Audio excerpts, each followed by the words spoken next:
Hi, part 2 of how to find answers while you're asleep. Dream World. I'm Holly from Askhollyhall.com.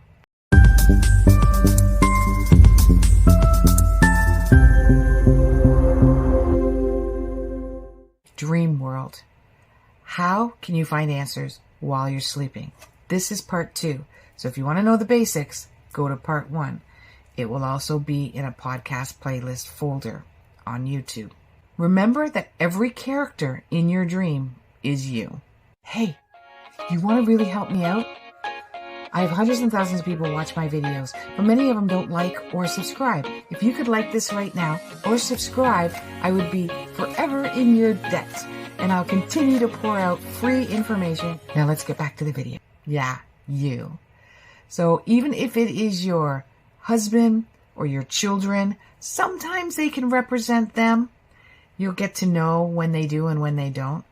But specifically, if it's somebody that you've never even thought of for 20 years, a childhood friend, a neighbor, a boss, a coworker, a stranger, they all represent you.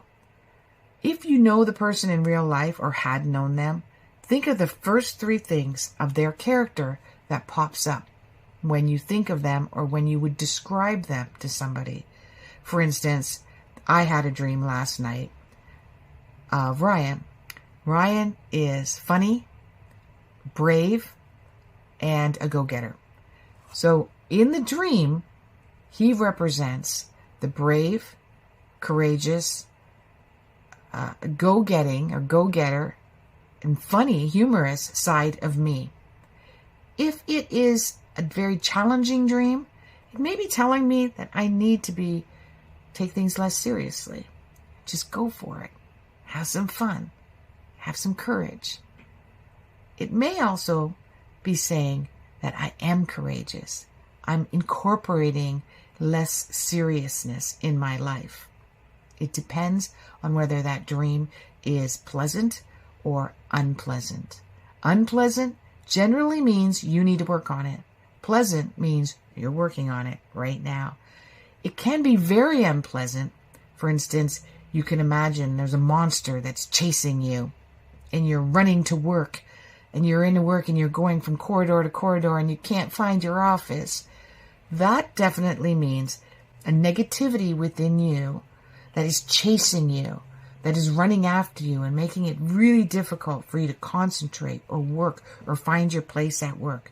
You may tie that demon to a coworker or a very intimidating boss. Nevertheless, it still turns around to you.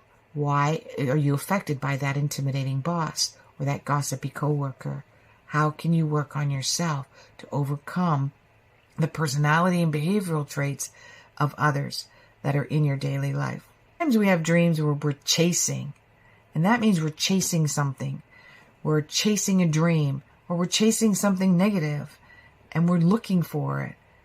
We're fascinated by it, or we're stuck in this cycle of chasing something negative in our life.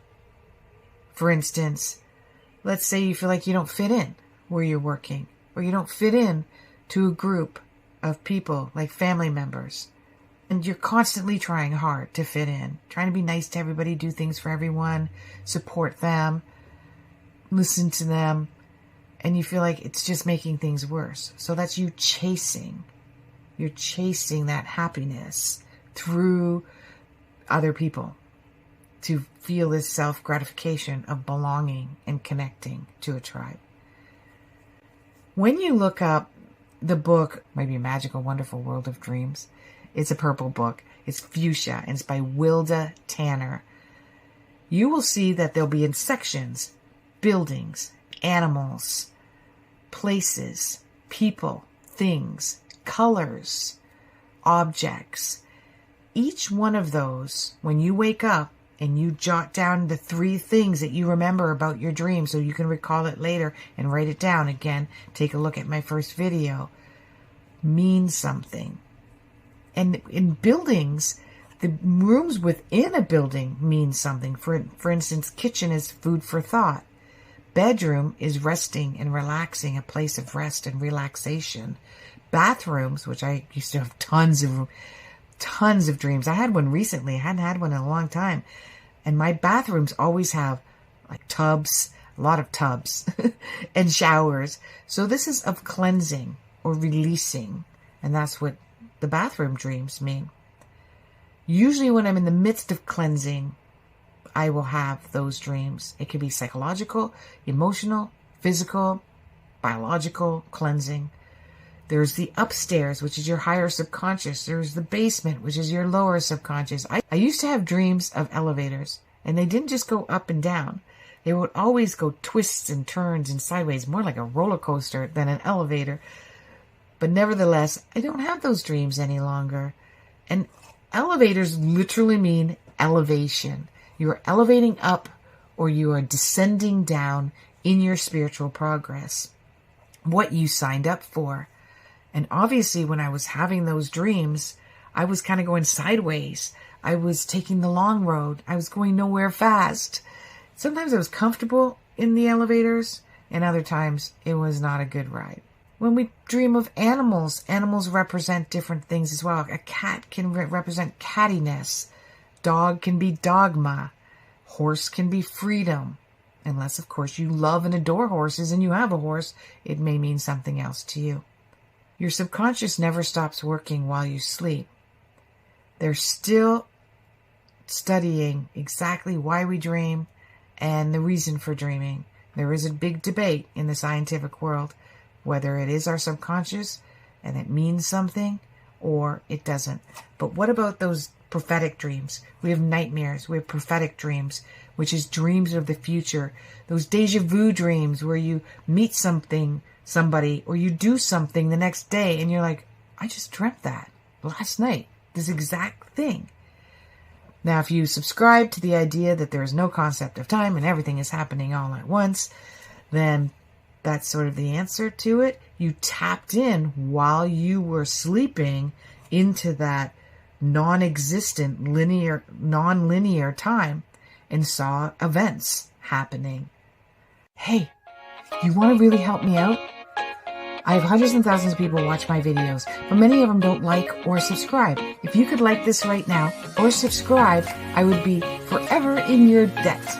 And I'll continue to pour out free information. Now let's get back to the video.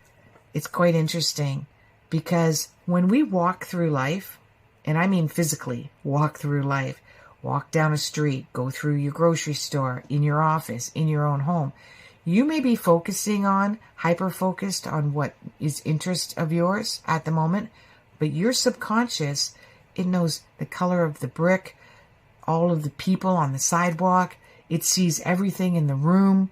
It sees everything behind you, beside you, in front of you, and it takes stock of that. It takes note of that, and you can tap into that as well.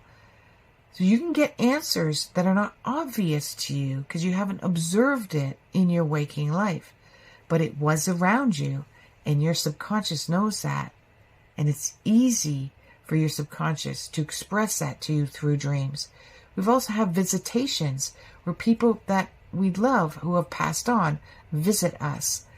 You can tell the difference whether it's a visitation that they are literally using that etheric world to tap in and connect with you, or it's a memory of you remembering. There's a big difference, and as you have more and more of those dreams, you'll be able to decipher. There's 7 different types of dreams. And there's anxiety dreams. A lot of those ones is we're running around looking for the office. We're late for the test. Usually that means that you're worried that you won't be able to complete something in this lifetime. Not in this lifetime, but in your waking life. It could be as simple as, I got to throw a birthday party and I've got so much to do at work. I don't know if I'm going to get everything done that I want for the birthday party. And you'll have that anxiety dream. Anyways, I hope this helps you with your waking and your night life, your dream life. I'm Holly from Askhollyhall.com. Namaste.